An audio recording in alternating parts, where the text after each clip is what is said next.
Hey, hi guys, welcome to the session. In this session, we will be understanding about dictionary comprehension.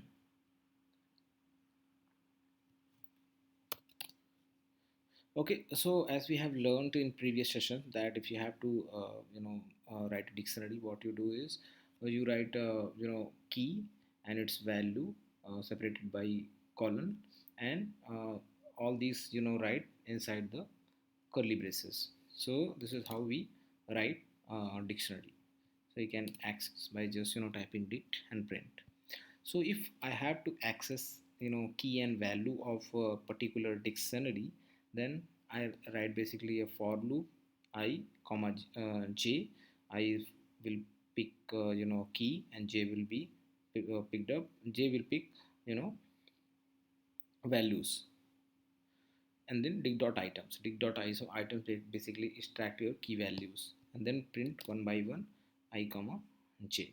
So basically, what it does is you need to write this for loop for this. So like list comprehension, we have also a dictionary comprehension, which we can use to compress our this for loop in just one line of code. So this is the same expression like we had earlier for list comprehension. Write your for loop for key value, that is I comma j. For key and value, you give a variable I comma j in dig to one dot items, and then output will be like this I then colon j.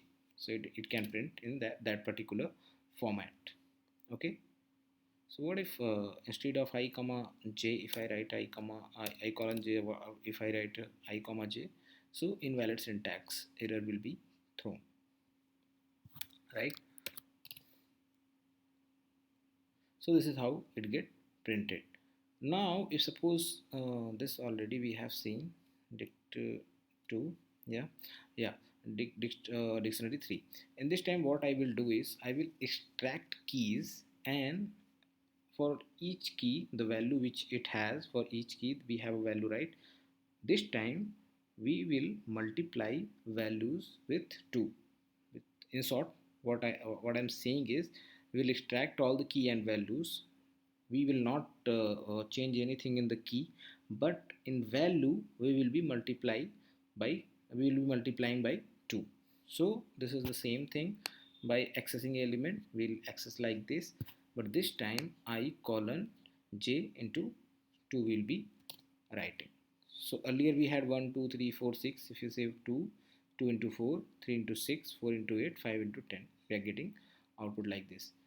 Suppose in this particular dictionary comprehension, if I have to add if condition, so how we will write. So in this case, how we can write is, as it is, whatever we are writing earlier, same we will write. Just after for loop we will add if statements. If it is just if, then we will be adding if after for loop. So this time what it will take is, it will extract every item of a particular dictionary and multiply value by 2, and it will pick only those values which has a value greater than 3. So greater than 3, what we have 4 6 8 10, right? No, so it is not like that. So how it is does is, for dict 1 dot item, which one dict 1, we have 1 2 3 4 5. 1 2 3 4 5 we have, and we are putting if condition, if j is greater than 3. So j is greater than 3 means even 3 will not be included, we will be including 4 and 5. Okay, so 4 and 5 will be extracted with this particular thing, extracted, and then for all 4 and 5, the value will be multiplied by 2. So 4 into 2 is equal to 8, 5 into 2 is equal to 10. So D and E will be extracted, and this is the output. If suppose we have a multiple if condition, then nothing will change. You have to write in the same way like you had written earlier. After if, just include one more if. This time what we are doing is, if we will extract only those items for which it should be greater than 2 first condition, and so first condition, if j is greater than 2, then it will check if it is divide by 2. So greater than 2 divided by 2, which number?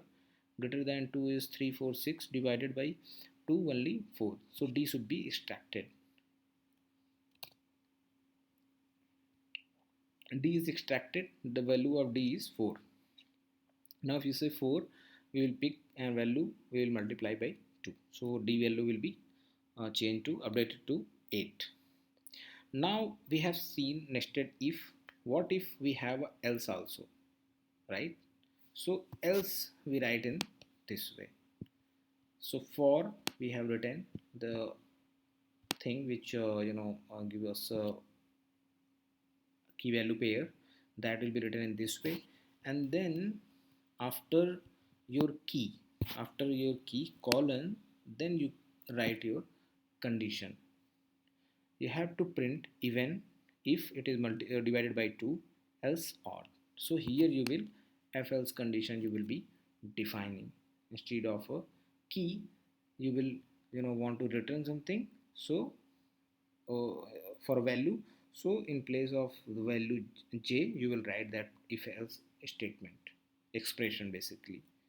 So if you see here, whatever it was even got printed as even, and whatever it was odd, was got printed, odd got printed.